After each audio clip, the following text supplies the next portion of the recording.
Assalamualaikum dan salam sejahtera. Ini Agenda Awani bersama saya sekali lagi Nazri Kahar dari World Trade Center Kuala Lumpur.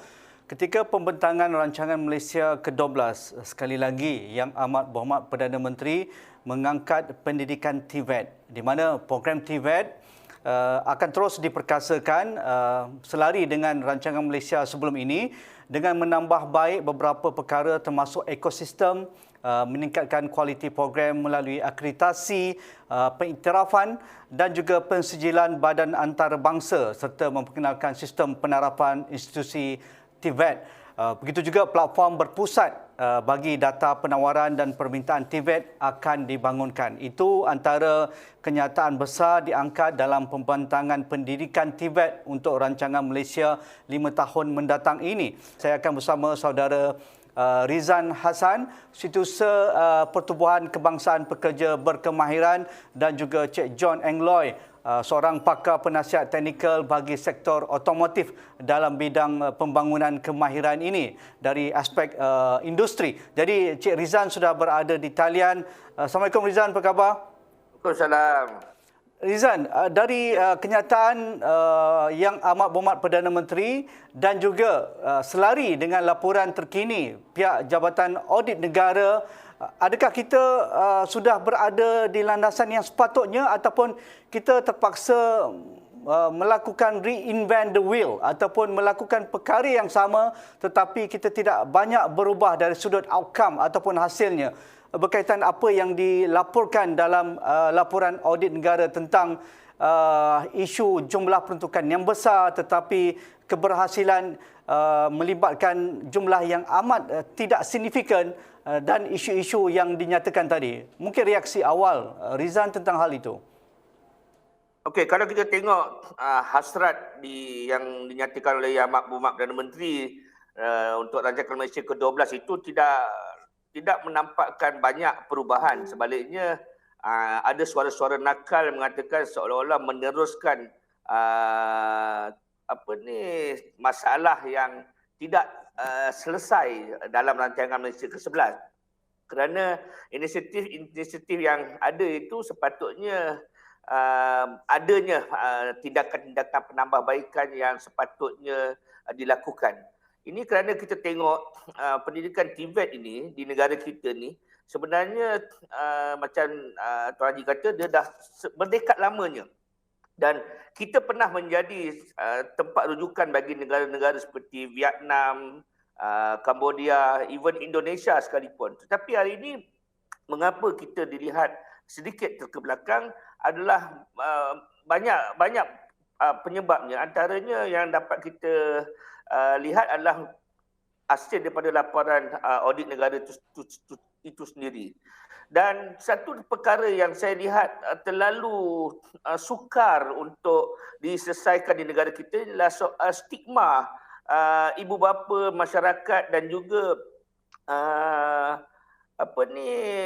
momokkan yang selalu diberikan bahawa TVET ini sentiasa menjadi pilihan anak muda. Sedangkan hakikat sebenar di ground, di lapangan itu, golongan belia yang sepatutnya terlibat di dalam arus pendidikan TVET ini juga sebenarnya tercari hala tuju sebenar mereka untuk kejayaan masa depan. Sebab selalunya maklumat tentang kejayaan masa depan tidak sampai kepada mereka di peringkat awal lagi.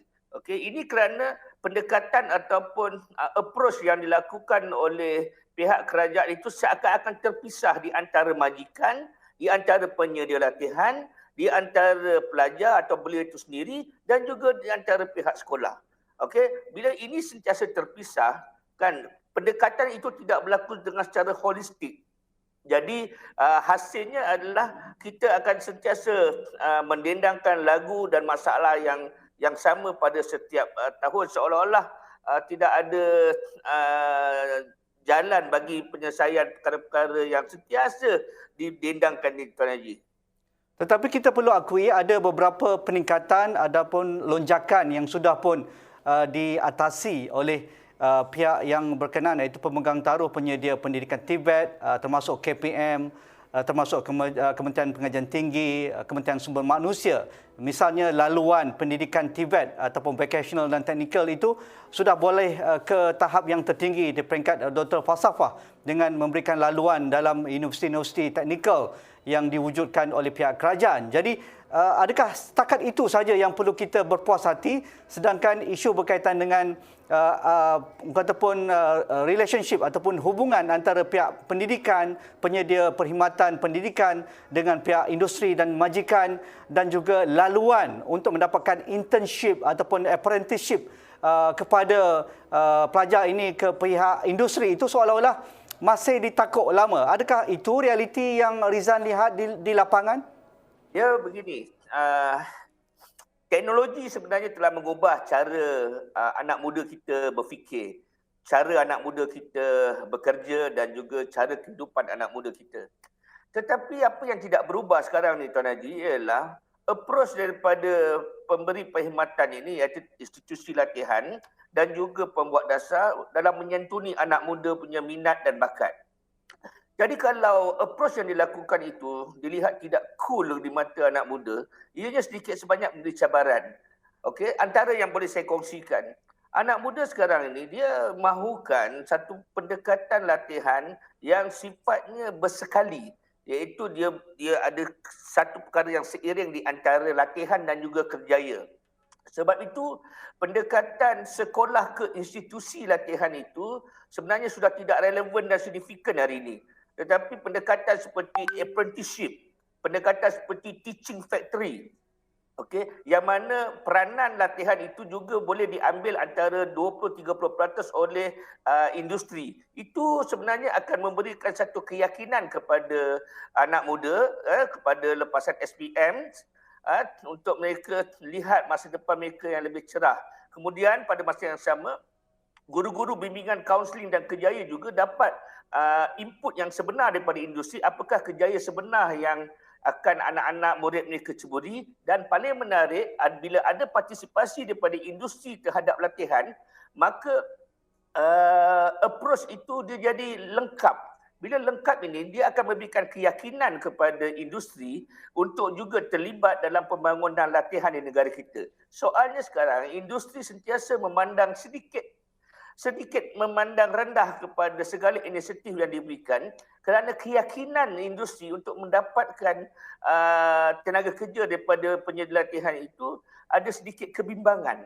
Sebab sentiasa tidak mencapai apa yang diperlukan oleh industri, sama ada dari segi bilangan tenaga kerja dan juga dari segi kualiti tenaga kerja itu sendiri. Kalau kita boleh bawa contoh negara-negara termaju dalam bidang TVET di Germany, negara Skandinavia, tak payah jauh lah. Kalau di Vietnam ataupun di Indonesia, saya rasa mereka jauh ke hadapan menyediakan bagaimana majikan lead, industri lead dalam TVET, dan akhirnya dana-dana yang diperuntukkan oleh kerajaan yang kita dengar berbilion ringgit itu akan dapat dikurangkan kerana industri sendiri involve secara total, menyediakan akreditasi, menyediakan tempat, menyediakan ruang untuk mereka melanjutkan penyelidikan dan terusnya bekerja. Mungkin contoh yang boleh Rizal angkat. Contoh yang terbaik pada keadaan sekarang, dan sebenarnya dalam keadaan pandemik ketika ini, ketika pekerja asing tidak dibenarkan masuk ke Malaysia dan pekerja asing tempat yang sedia ada dihantar pulang, sebenarnya adalah satu restart button kepada pendekatan TVET di negara kita. Kerana industri memang mendahagakan tenaga kerja tempatan. Dan pada masa yang sama, sepatutnya institusi latihan harus juga bersama dengan industri menjadi wing, menjadi sayap kepada unit latihan di dalam industri. Dalam erti kata yang lain, penyedia latihan itu sendiri juga boleh berada di dalam industri bagi menyokong kepada keperluan latihan semasa. Apabila berlakunya pemisahan di antara industri dan juga penyedia latihan, mereka hanya akan ada kolaborasi yang sifatnya on-job training semata-mata, latihan industri semata-mata. Transfer of knowledge dan transfer of teknologi itu tidak akan berlaku dengan mudah kerana industri menghadapi kesukaran untuk tembus masuk ke dalam institusi latihan secara total. Pelibatan mereka dilihat hanya sekadar memberi khidmat nasihat ataupun untuk memberi bimbingan bagi tempoh yang terlalu pendek kepada pelatih-pelatih. Sebab itu dalam keadaan sekarang ini, jika kita tanya kepada anak muda, antara kerja dan juga latihan, manakah pilihan utama? Sudah pasti dalam keadaan hari ini mereka akan kata kerja adalah pilihan yang utama. Sebab itu saya katakan dalam keadaan hari ini, pentingnya penyedia latihan mengubah kaedah latihan. Metodologi latihan di institusi semata-mata sudah semakin tidak relevan. Dan saya ada rasa kebimbangan untuk tempoh 2 atau 3 tahun ini, kalau industri masih lagi berhadapan dengan kekurangan tenaga kerja, ekoran tidak dibenarkan masuk pekerja asing ke negara kita, peranan penyedia latihan itu mungkin akan diambil alih oleh industri itu sendiri. Dan ini akan menyebabkan lebih banyaklah sedikit masalah yang mungkin akan timbul dari segi persejilan dan sebagainya. Tapi harus ingat, industri juga sebenarnya tidak terlalu bergantung kepada persejilan, akreditasi dan sebagainya. Kerana bagi mereka sendiri juga boleh mengeluarkan sekadar sijil-sijil mengikut tahap-tahap tertentu. Sebab itu pentingnya sekarang kurikulum dan sebagainya perlu disekalikan dengan keperluan industri yang bukan saja dari segi kerja tetapi dari segi iktirafan industri menerusi industri lead body mereka itu sendiri kan adalah amat-amat penting, Haji. Lepas ini saya akan bersama Cik John Engloy. Mungkin dari aspek industri, ini realiti yang akan saya dapatkan daripada Cik John. Kita rehat dahulu.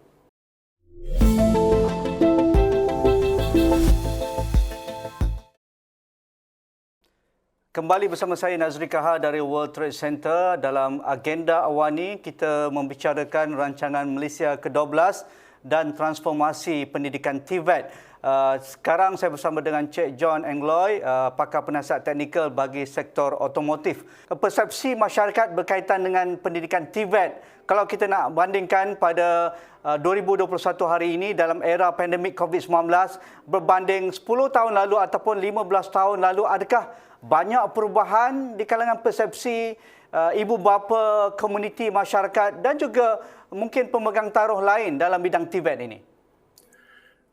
Sebenarnya persepsi pada swasta ni banyak perubahan. There really a big change, banyak perubahan kerana banyak well asset untuk industri sekarang ni. Kita perlukan TVET ni untuk resources yang untuk industri swasta. Ya, untuk bergerak ke hadapan, realiti di lapangan, Cik John berada di industri. Adakah penyedia pendidikan TVET termasuklah di JPK, di KBS, di Kementerian Sumber Manusia, Kementerian Pendidikan, Pendidikan Tinggi dan sebagainya, adakah mereka dinamik ataupun pragmatis menyediakan pendidikan TVET ini dengan mengambil kira kehendak dan juga keperluan industri? Kerana kita lihat itu berlaku di luar sana bagi pendidikan TVET di negara maju. Adakah kita masih silo? Penyedia perkhidmatan pendidikan buat cara mereka, silibus mereka, akreditasi mereka, tetapi majikan dan industri tidak boleh menunggu. Mereka lihat ada banyak perkara yang amat perlahan berlaku di penyedia pendidikan. Adakah begitu ataupun bagaimana, Cik John? Bagi saya, pandangan saya kan sebenarnya dalam TVET selepas 10 tahun prestasi kita ni ada kemajuan. Tapi belum clear lagi daripada kehendak industri swasta. Seperti nos kita adakah berikut teknologi yang baru? Adakah terikut tak? Tak kira mana KBS ke Kementerian Sumber Manusia mana-mana pun, dia memang ada gerakan dan permintaan yang sesuai untuk pemuda kita. So this is key point lagi satu, dia kena banyakkan promosi untuk TVET. Bagi swasta, kebanyakan tak tahu apa TVET, tak clear, not clear picture. Itu je. Kita kena buat promosi yang lebih. What is the benefit kepada industri? Itu je. Apa pandangan Cik John untuk majikan swasta dan juga pemilik industri boleh memberikan penlibatan terus kepada penyedia pendidikan? Apa model yang terbaik dalam hal ini? Mungkin Cik John lihat model-model di negara China ataupun Vietnam ataupun negara-negara maju. Adakah kita ada kelompongan kat situ dan perlu ada penambahbaikan ataupun perlu berubah sekarang? Kita mesti ada perhubungan yang lebih rapat daripada setiap industri. So, yang dia bagi industri di swasta industri, dia akan bagi input yang sesuai, bergabung sama-sama lebih rapat lagi dan bagi information yang sesuai, mendapatkan info yang terbaru. Seperti contoh like Vietnam, like Taiwan kali ni dia bagi dia punya student on job training. Actually dalam sejarah Malaysia, on job training kita dah buat dah lama dah. Ya. But whether is it based on the requirement daripada industri? Bagaimana kita menambah baik situasi begitu? Kalau kita di sini kita menggunakan istilah internship, latihan industri, tetapi Cik John mengangkat on-job training. Maksudnya mereka berada di industri. Sejak mereka memasuki pendidikan TVET, mereka sudah didedahkan real bekerja di industri berkemahiran tinggi ataupun yang memerlukan kemahiran itu. Bagaimana kita boleh melakukan anjakan dalam rancangan Malaysia ke-12 ini? Okey. For RMK 12 ni, kita mesti appoint banyak lagi wakil-wakil dari perindustrian. Bekerja sama rapat dengan agensi-agensi ataupun institusi. 10 tahun lepas, I dah perasan nampak banyak institusi sebidangan, bukan semuanya, dah ada kemajuan, they willing to invest untuk peralatan yang canggih, lagipun khusus untuk setiap instructor semua sekali, especially dalam bidang khususnya dalam bidang carpenting. Kita nampak ada kemajuan. Kalau kita lihat kemajuan negara-negara dunia ketiga, negara-negara membangun dan juga negara-negara dari Asia ini amat signifikan, amat ketara di peringkat world skill, iaitu kejohanan kemahiran dunia. Cik John terlibat secara langsung dan saya pernah membuat liputan di Kazan beberapa tahun lalu. Kita lihat ada lonjakan yang besar dalam bidang TVET, di mana World Skill menyediakan bukan hanya dalam bidang-bidang yang biasa di peringkat Olimpik skill itu, tetapi sekarang mereka sudah ada IR 4.0, Revolusi Industri 4.0 berkaitan dengan pendigitalan dan otomasi tertinggi. Begitu juga junior skill di peringkat rendah, di peringkat yang junior. Adakah kita masih ketinggalan dalam dua aspek ini? Kerana apabila kita ingin berada di peringkat dunia, industri sudah bergerak pantas menyediakan kemahiran di peringkat paling awal pendidikan, iaitu peringkat sekolah rendah ataupun menengah rendah. Dan di peringkat yang advance, mereka sudah berada di IR 4.0, terutamanya bagi negara seperti Taiwan, Vietnam, China dan juga India. Pandangan Cik John? Based on imbas kembali masa dekat Kazan, you just look at carpenting world skill ni, kita dalam partisipan ada 27 negara. Actually bagi kita Malaysia, wakil kita dah dapat tahap nombor 12 kalau tak silap saya. So you can see that bagi kita ni, tahap kita dah ada. Tahap standard antarabangsa tu kita dah ada. Hanya kita perlukan persepsi tu, how to create the persepsi to the public, that means to the industrial. So basically a businessman, kalau kita bukan hanya fokus world skill, kita kena pandang kepada world skill tu, peserta tu masa depan dia lagi. Not just only because of world skill, kita think about the industry. Kita is a country yang sedang pembangun. So kita perlukan the full force of skill.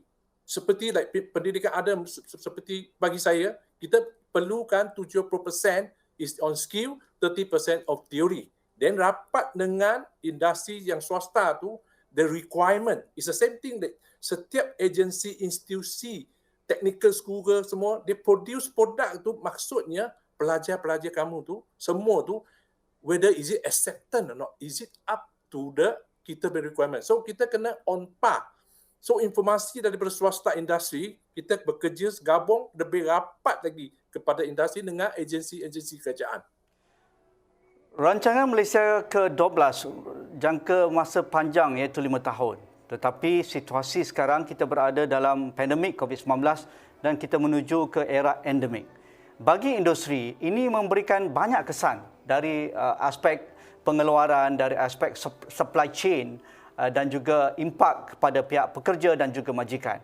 Bagi pelajar dan juga majikan, bagaimana pandemik COVID-19 ini akan sedikit ada gangguan. Misalnya penyedia latihan banyak yang ditutup. Mungkin mereka tidak mampu untuk melakukan perniagaan kerana mereka tidak ada wang dan dana daripada pihak kerajaan. Begitu juga dengan belia.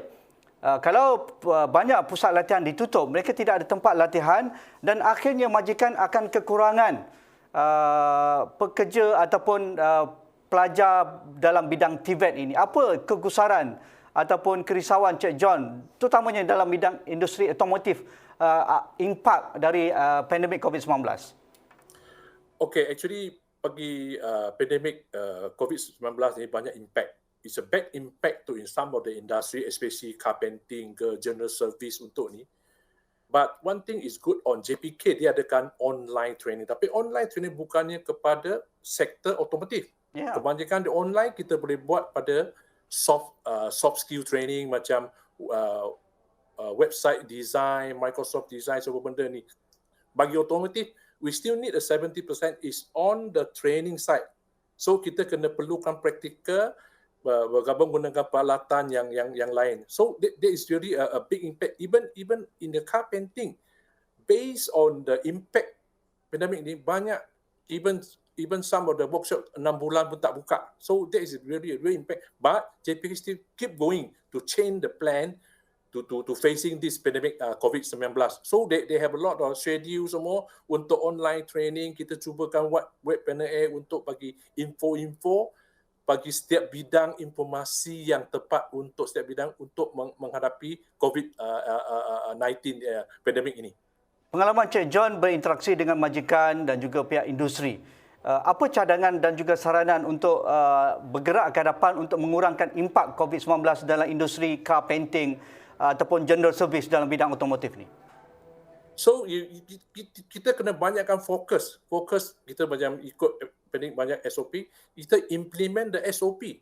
Kita bagikan faedah, the benefit untuk kakak owner ke apa, kita bagi benefit. Sebab tu setiap ada pada masa pandemik COVID-19 ada kilang-kilang yang tak boleh buka. So bagi carpenting dia facing sama peralatan yang tak cukup. So kita kena delay banyak lagi. So bagi kemahiran, one thing is good, our government is dia tak gunakan pekerja luar negeri. Kita gunakan orang tempatan. So you can help the economy untuk akan datang dalam 5 year ni. I believe we in the right direction buat masa ni, in the right direction. So kita kena tumpukan the benefit both side, win-win untuk agensi kerajaan atau swasta. So mainly only thing is kita kena berhubungan lebih rapat lagi. Mungkin cadangan ataupun nasihat Cik John kepada penyedia pendidikan TVET di semua kementerian, di semua agensi dan juga pihak swasta. Mengapa mereka perlu mengubah pendekatan menyediakan pelajar mereka untuk pendidikan dalam bidang otomotif misalnya, untuk bersedia dengan apa yang Cik John katakan tadi. Dunia sudah berubah, industri sudah terkesan, industri ada gangguan dan untuk kembali kepada asal sebelum pandemik akan mengambil masa. Actually, you see, just example yang World Skill ASEAN yang akan datang ni, kita tahu dalam otomotif kita sudah gunakan hybrid. So kita dah ada. Dalam World Skill Malaysia banyak support untuk macam teknologi yang baru. Seperti carpenting, we using water-based system, peralatan, equipment semua. Kita kena impah setaraf kehendak. So we try to do sustainability untuk bisnes untuk swasta dan kerajaan. So bagi pandangan saya, kita perlukan support tadi the government, yang cakap agensi kerajaan. Kita bergabung, buatkan banyak MOU, like the example memorandum of understanding di antara swasta dengan agensi atau semua institusi-institusi yang lain. Seperti luar negara macam Eropah, dia ada production, kita tak ada. Kita basically dalam regional ni, kita macam Malaysia ni, dia geografi. Kita boleh buat satu hub untuk setiap within the region. So dalam TVET sebenarnya mainkan peranan yang banyak penting untuk pemuda kita, masa depan kita dan untuk ekonomi, untuk RMK12 ni. This is one of the direction kita kena tujukan. So we depend on our own resources, maksudnya pekerja sumber manusia yang sesuai untuk kehendak perindustri. Terima kasih Cik John. Inilah masanya semua pemegang taruh, pihak kementerian, jabatan yang banyak sekali itu yang terlibat dengan pendidikan TVET ataupun menyediakan latihan teknikal dan vocational dan juga kemahiran ini perlu duduk semeja Cik John melakukan lebih banyak lonjakan, anjakan dan juga MOU dengan pihak industri kerana jika tidak kita akan terus ketinggalan kerana industri bergerak tidak boleh menunggu. Semuanya ingin mendapat keputusan dan mengurangkan kos pengeluaran dan juga production. Itu yang penting. Terima kasih Cik John Engloy, pakar penasihat teknikal bagi sektor otomotif. Jadi itu perbincangan saya dalam rancangan Malaysia ke-12, bagaimana transformasi bidang pendidikan TVET ini perlu ada lonjakan yang benar-benar serius di lapangan dan semua pemegang taruh perlu ada orang kata pun lonjakan ataupun anjakan paradigma ini untuk memastikan apa yang kita lalui sebelum ini dapat ditambah baik ataupun diberi perhatian sepenuhnya. Jadi kita akan jumpa lagi. Sekian. Assalamualaikum. InsyaAllah kita jumpa lagi.